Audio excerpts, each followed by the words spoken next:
guys, welcome back. Sorry. Welcome back to my YouTube channel. As you can see, I'm fully bald. In my last video, I shaved my head. And thank you to everyone for all your support and all your kind words. It actually means so much to me and makes us a whole lot easier.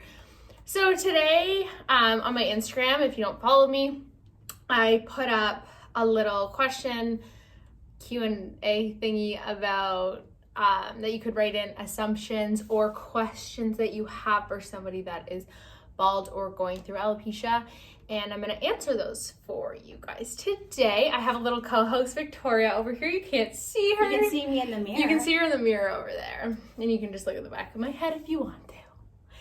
So we're going to start off with the questions, and I'm going to go through them as well as I can. Yeah. First question. Things are easier with no hair? Are Okay. things easier with no hair? I would say, like, as I said to you this morning, washing your face is a lot easier because you don't have to, like, worry about getting your hair. Showering's a lot easier. Styling your hair is a lot easier because I usually style my wigs, like, way far in advance, so then I can just pop them on and call it a day. Second question. How do you stay strong mentally, Cassie? How do I stay strong mentally? I would say, well, this has been a long process and journey. I am almost 2 years into it. So it's obviously, as the time has gone on, it's gotten a lot easier. Chapter 1 of my story probably was a little bit difficult than it is now. I would say that I've kind of just accepted it for what it is and learned to embrace it, because I can't fight it and there's no point in fighting it, because at the end of the day, my hair's not going to grow back tomorrow morning. So I might as well incorporate it into my life and make the most fun out of it. And it has been fun, actually. I love wearing wigs. Shaving my head was, weirdly enough, a lot of fun. And yeah, it's just been a great time. Third question. Was it liberating to shave off? My hair. Yeah, it was actually.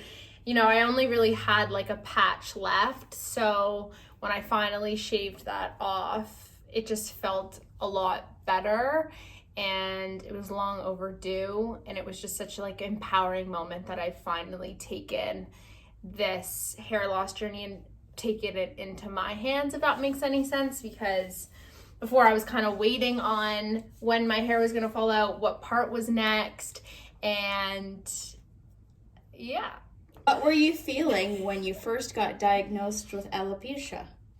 To be quite honest, I have always had health issues. I've always had random issues. You're full of games. I'm full of games. You never know what the doctor's going to tell me I have next.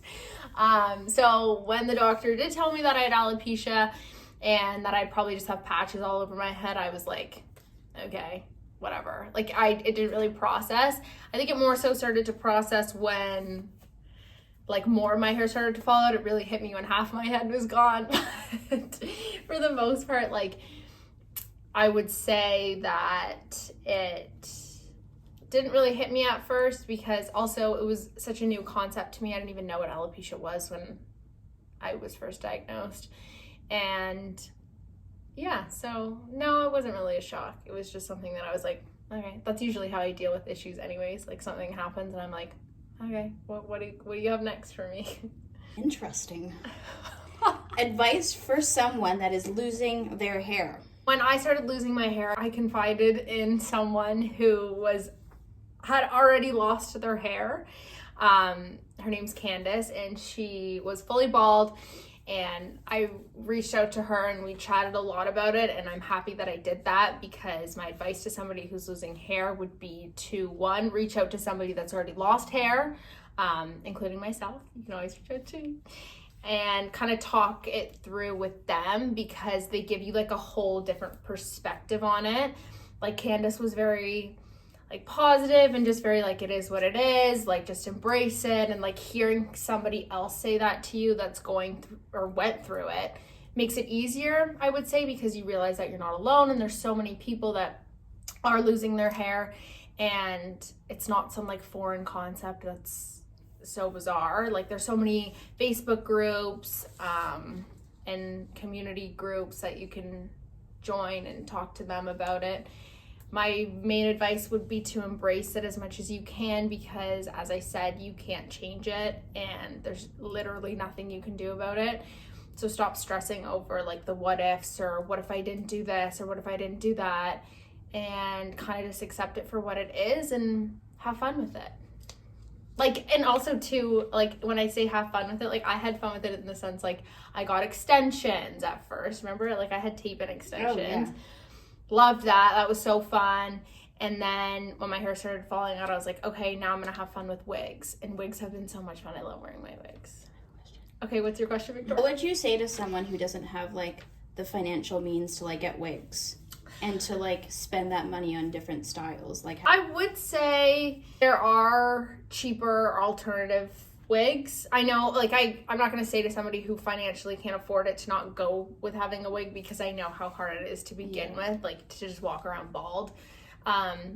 So there definitely is cheaper alternative hairs, like even synthetic wigs from Uni Wigs that have been sent to me. I've been using those and I love them, and they're way cheaper than my because I know real good hair wigs wig. are quite expensive, and They're very you don't want to, expensive. look like you're wearing a fake wig. Yeah. But I'm glad that there's like really good quality, Yeah. less expensive wigs for Yeah. People with. And yeah, also too, like there's just so many techniques and ways to make synthetic wigs look real. You know what I mean? Like you can, one thing I know off the top of my head is with synthetic wigs, like they're very shiny, so you can like spray dry shampoo on them and it makes them less shiny, or cut them around your face more, or like there's just so many ways that you can make synthetic wigs Look more real. realistic. Yeah. The ultimate thing that made you decide to shave your head, well, not the alopecia itself, but like what made you just cut it all off?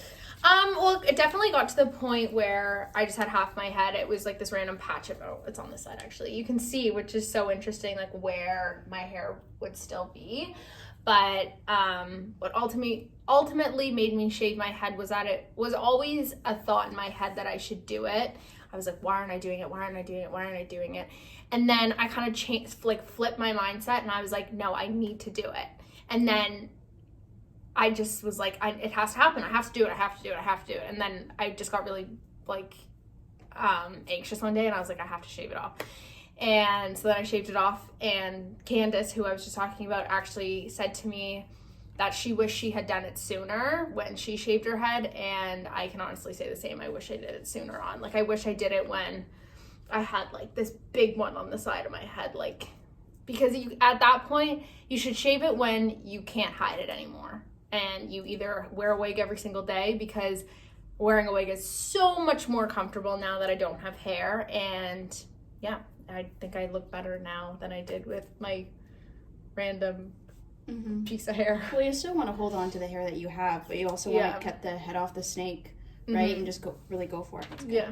Have you ever been rejected because of hair loss? I think it's been hard because of quarantine. I've been in quarantine this entire time. Like, it'll be interesting and a lot probably emotionally when I have to go out to like restaurants and bars wearing a wig, because I haven't had to do that yet. Like, I've dealt with all of this at home, and I think has been great in itself, because I've been able to feel comfortable within myself about wearing a wig and not having hair. And so it'll be interesting to see how I feel when I go out and like socialize with people, because when this first started and quarantine kind of opened things up a bit, I did go out and I was wearing my wig, and I had the worst anxiety. I was like, everybody's staring at me.